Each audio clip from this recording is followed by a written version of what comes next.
I didn't realize how quiet my life had become until one night I heard my own breathing and nothing else. No television, no music, no conversation, just the sound of me lying awake beside someone who hadn't touched me in weeks. It wasn't always like this. We'd been married long enough to know each other's routines, long enough that comfort had replaced novelty. I understood that. I wasn't chasing fireworks. I just wanted to feel wanted. A hand on my arm. A kiss that didn't feel obligatory. Something that said I still mattered. Instead, every attempt at closeness landed the same way. Like I'd crossed some invisible boundary she never bothered to explain. She didn't yell. She didn't accuse. She just withdrew. That was worse. Rejection with anger at least acknowledges your presence. Indifference makes you question whether you exist at all. The shift was gradual. So gradual that I blamed myself for noticing it. I told myself she was tired, busy, distracted. I told myself not to be that guy. The one who complains, who pressures, who asks for reassurance like a child asking if they're still loved. So I adapted. I stopped reaching for her at night. Stopped initiating conversations that might drift into anything emotional. Stopped asking questions I didn't want the answers to. I learned her patterns better than my own. If she was on her phone, I stayed silent. If she sighed, I backed off. If she rolled her eyes, I retreated completely. I became efficient at disappearing. The strange thing is, she didn't seem to notice. Or if she did, she liked it better this way. Less friction, less expectation, less of me. The moment that finally cracked something open happened on a random Tuesday evening. Nothing dramatic. No argument. No raised voices. I came home from work early. She was in the living room, scrolling, legs tucked beneath her, completely absorbed. I stood there for a second longer than usual, watching her like someone watches a scene they've already accepted they're not part of. I sat beside her. She shifted away. Not aggressively, just enough to create space. That tiny movement hit harder than any argument ever had. I asked quietly, "Did I do something?" She didn't look at me. "No, I just don't feel like being touched right now." There was no apology. No softness. No, maybe later. Just a closed door. Something in me snapped, not loudly, but cleanly. Like a rope finally giving way after being frayed for too long. I stood up and walked to the kitchen. I poured a glass of water I didn't drink. My hands were steady. My thoughts were not. That's when I realized the problem wasn't physical intimacy. It was permission. I was waiting for permission to exist in my own marriage. That night, lying awake again, I asked myself a question I'd been avoiding. If nothing ever changed, could I live like this for another year? 5, 10. The answer came immediately. No, not because I was angry, not because I felt rejected, but because I felt erased. The next few days were strange. I stopped trying altogether, not as punishment, not as a tactic. Just stopped. I focused on myself. Went to work. Came home. Took long walks. Let silence settle instead of fighting it. She noticed. Not because she missed me, but because the balance shifted. One evening, she asked, "Are you okay?" It was the first time she'd asked in months. I thought about lying. About saying, "Yeah," and keeping the peace. That's what I'd been trained to do. Smooth things over. Don't rock the boat. Instead, I said, "No, I'm not." She frowned, clearly annoyed more than concerned. What now? That tone. What now? Like my feelings were a recurring inconvenience. "I don't feel like your husband anymore," I said. "I feel like someone you tolerate."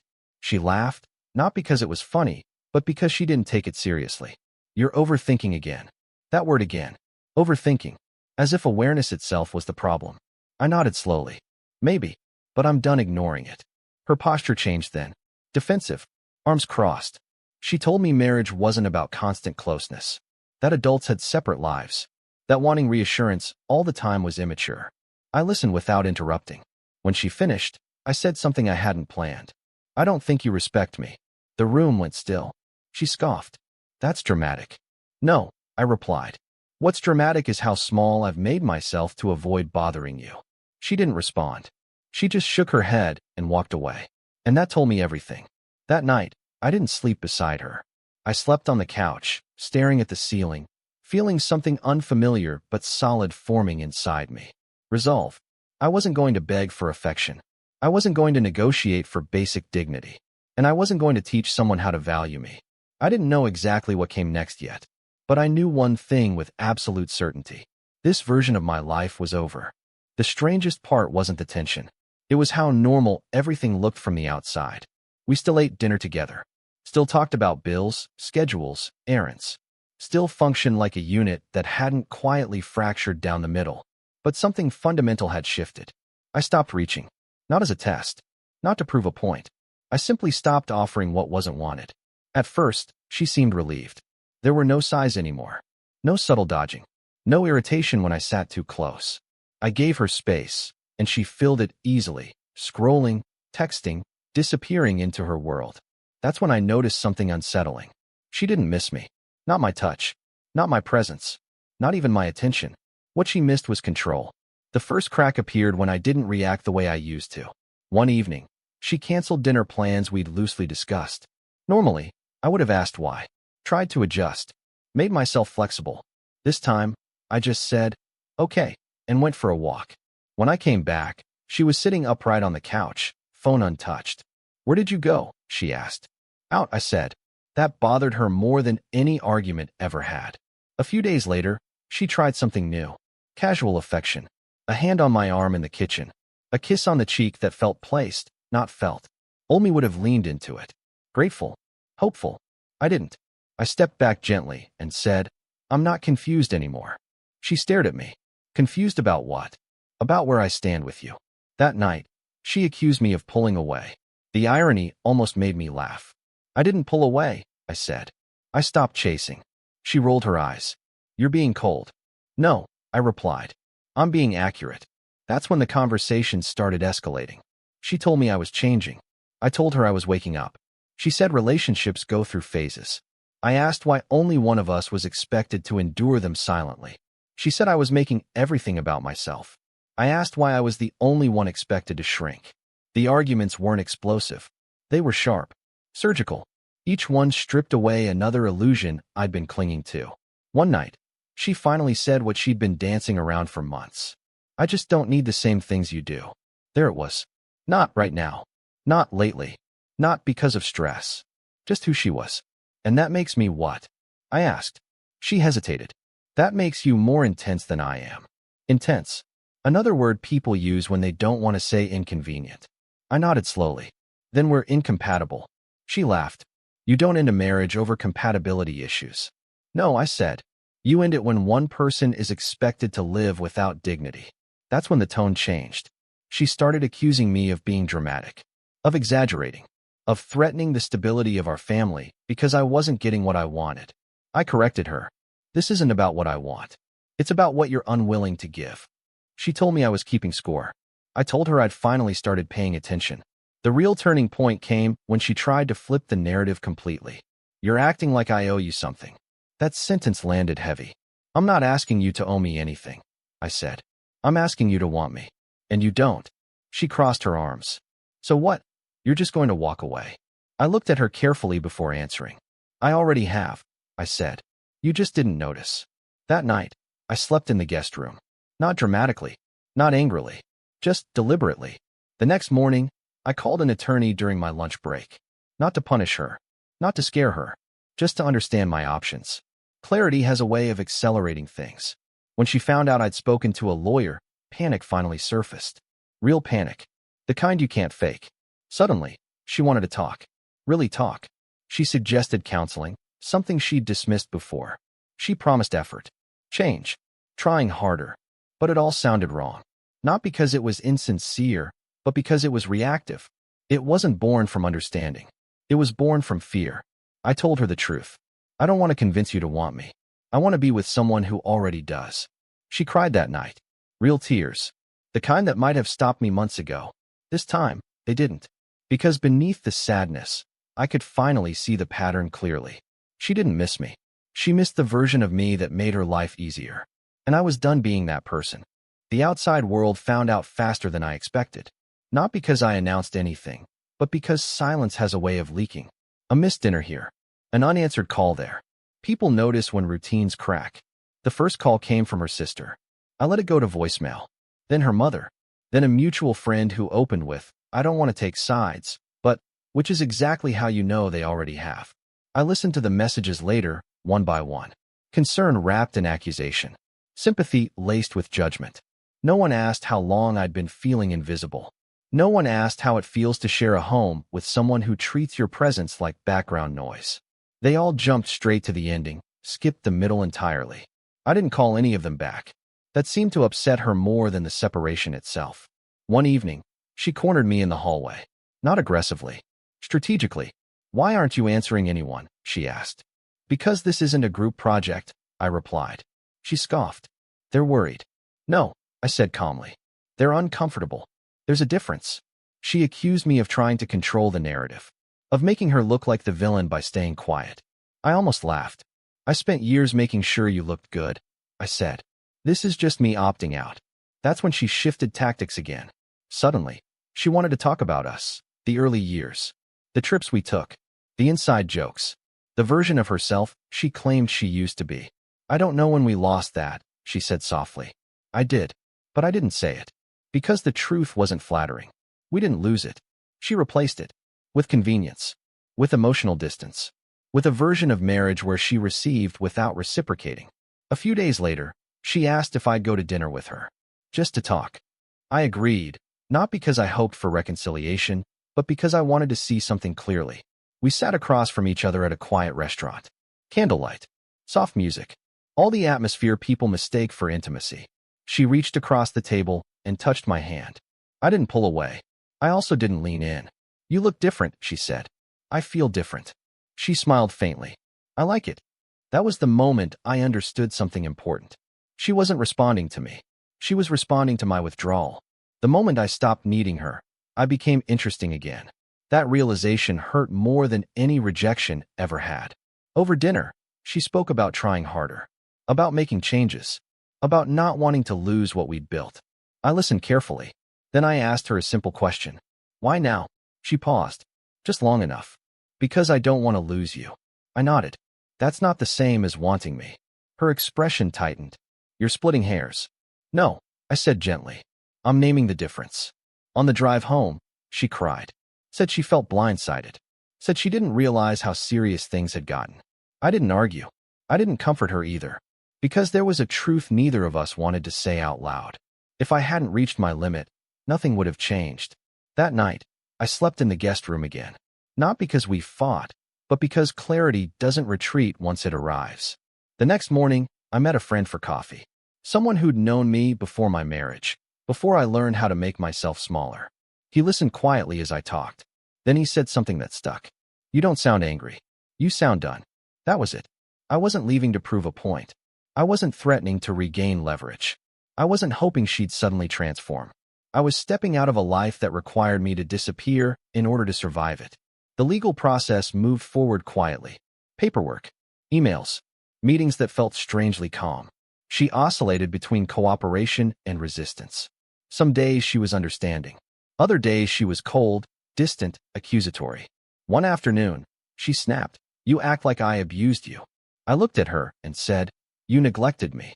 She scoffed. "That's dramatic." "No," I replied. "That's accurate. Neglect doesn't leave bruises. It leaves absence." The most painful part wasn't her anger. It was her inability to understand what she'd done. Not because she was incapable, but because acknowledging it would have required accountability. And she'd built her identity on never being wrong. Weeks passed. The house felt different. Quieter. Heavier in some ways. Lighter in others. I started imagining a life beyond it. Not with excitement, but with relief. No more calculating timing. No more second-guessing tone. No more shrinking. One night, she asked me, "Do you ever miss us?" I thought about it carefully. "I miss who I thought we were," I said. "But I don't miss who we became." She didn't respond. Because for the first time, I wasn't speaking from hurt. I was speaking from truth. The shift from resistance to panic didn't happen all at once. It crept in sideways. At first, she acted as if nothing was really changing. She continued her routines. Work, phone calls, late evenings.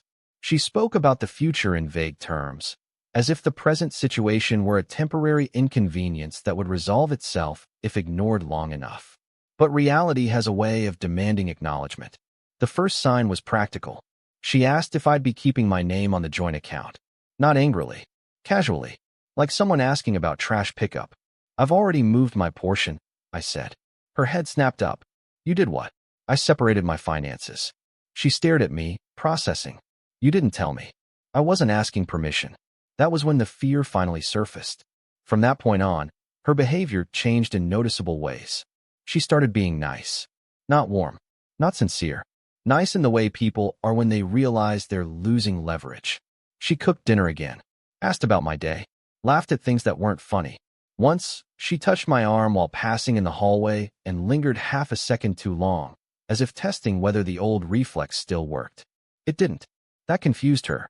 One evening, she suggested we reset. A weekend away. No pressure. No expectations. Just space to reconnect. 6 months earlier, I would have jumped at the idea. Told myself it was progress. Proof she still cared. Now, it sounded like a delay tactic. I'm not interested in resetting, I said. I'm interested in moving forward. Forward with me? She asked quickly. I paused. Not like this. She didn't argue. She didn't cry. She just went quiet, and that silence followed me for days. Then came the anger. She accused me of abandoning her emotionally, of shutting down, of becoming distant without explanation. I listened. Then I said, distance didn't start with me. I just stopped compensating for it. That's when she crossed a line she couldn't uncross. She told me I was difficult to love. Not in anger. Not in a fight. In a measured, almost thoughtful tone. Like she'd finally put words to something she'd been carrying for a long time. You need too much, she said. Most people don't expect this level of attention. I felt something settle inside me then. Not hurt. Not rage. Finality. Then you should be relieved, I replied. Because I won't be asking anymore. She looked startled. That's not what I meant. It's exactly what you meant, I said. You just didn't expect me to hear it. That night, she packed a bag and went to stay with a friend. Not dramatically, not angrily, just strategically, like absence might shift something back in her favor. It didn't. Instead, the space gave me clarity I didn't know I still needed. I noticed how easily I breathed when she wasn't there. How I slept through the night. How I didn't rehearse conversations in my head before speaking. Peace, I realized, isn't loud. It's quiet and stable. When she came back 2 days later, she tried a different approach. Vulnerability. She told me she felt lost. That she didn't know who she was anymore. That marriage had made her feel boxed in, like she was disappearing. I listened carefully. Then I said something that surprised both of us. I believe you. She blinked. You do? Yes, I said. I just don't think the solution is me shrinking so you can feel bigger. She cried then. Real tears. No performance. No script. For a moment, I almost reached out. Almost. But clarity held me still. Because I could see the pattern clearly now. Every time consequences appeared, emotion followed. Every time stability returned, effort vanished. Change born from fear doesn't last. The final escalation came when she tried to rewrite history. She started telling people that I had changed, that I'd become cold, that I'd pulled away without warning. I heard this not from her, but from someone else. A mutual friend who sounded uncomfortable even repeating it. I didn't confront her. I didn't defend myself publicly. I let the truth exist quietly. One night, she asked, "Do you really think I'm the problem?" I answered honestly, "I think we stopped being good for each other a long time ago. I just accepted it longer than you did." She shook her head. "You're walking away instead of fighting." "No," I said. "I fought. I just stopped fighting myself." That was the moment she realized there was no version of this where she regained control. No argument. No apology. No promise. The man who used to negotiate his worth had left the room. The attorney finalized timelines. Documents were prepared. Practicalities replaced emotion. She asked me one last time, "Are you sure?" I didn't hesitate. Yes. Not because I was certain about the future, but because I was certain about the past, and I wasn't willing to repeat it. The end didn't arrive with drama. It arrived with paperwork. Signatures. Dates. Emails sent back and forth between lawyers who had never met us, but now knew the exact value of everything we owned together. The process was strangely efficient, like dismantling a structure that had already collapsed internally. She expected something from me in those final weeks. Anger, maybe. Regret. A last attempt to pull me back into the emotional gravity of what we were dissolving. I gave her none of it. Not out of cruelty. Out of clarity. We spoke only when necessary. Logistics. Schedules. Formalities. Every conversation shorter than the last. She tried, once or twice, to slide something personal into the exchanges. A memory. A joke. A reminder of who we used to be. I didn't bite. Because nostalgia is dangerous when it's selective. The night before the final documents were filed, she asked if we could talk one last time. Not about the divorce, she said. Just us. I agreed. We sat at opposite ends of the couch. Same furniture. Same room. Entirely different reality. She looked tired. Not just sad, worn. The kind of exhaustion that comes from fighting reality instead of accepting it. I never thought it would actually end, she admitted. I know, I said. She frowned. That's it. You know. Yes, I replied. Because if you had believed it was possible, you would have treated it differently. She was quiet for a long moment. I didn't realize how much I was pushing you away, she said finally. I chose my words carefully. You realized. You just didn't think it would cost you anything. Her eyes filled, but I didn't move. She asked if I thought she was a bad person. No, I said. I think you're someone who wanted security without responsibility. She flinched. That doesn't make you evil, I continued. It just makes you incompatible with me. She nodded slowly, like someone hearing a diagnosis they already suspected. The next day, the divorce was finalized. No celebration. No collapse. Just a quiet sense of completion. The weeks after were calm. Unsettlingly calm at first. I kept waiting for the emotional crash everyone warns you about. The regret. The loneliness. The late-night doubts. They never came. Instead, my life grew quieter in a good way. I ate when I was hungry. Slept when I was tired. Spoke without rehearsing. I noticed things I hadn't noticed in years. Music sounded better. Food tasted better. Silence felt peaceful instead of heavy. I wasn't happier in the dramatic sense. I was lighter. A few months later, I ran into her by accident. A grocery store aisle. Nothing cinematic. Just two people reaching for the same shelf space. She looked different. Not worse. Just diminished. The sharp certainty she once carried was gone, replaced by something tentative.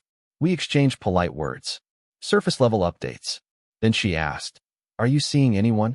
I hesitated, not because I didn't know the answer, but because I knew what the question meant. "Yes," I said. "I am." Her smile didn't quite hold. "What's she like?" I thought about it for a moment. "She wants to be there," I said. "I don't have to convince her." That was all.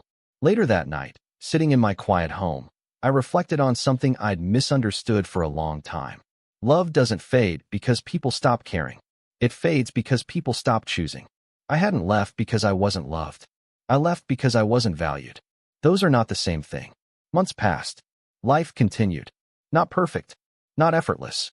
But honest. I learned something important through all of this, something I wish I'd learned sooner. You can survive rejection. You can survive loneliness. You can even survive heartbreak. What you can't survive, at least not without losing yourself, is staying where you're consistently diminished. Walking away wasn't weakness. It was the first act of respect I'd shown myself in years. If this story resonated with you, you're not alone. This channel shares original fictional stories about quiet realizations, self-respect, and the moments when people finally choose themselves. If you've made it this far, consider subscribing. New stories are posted regularly. I've selected 2 more stories for you to watch next. I'll see you there.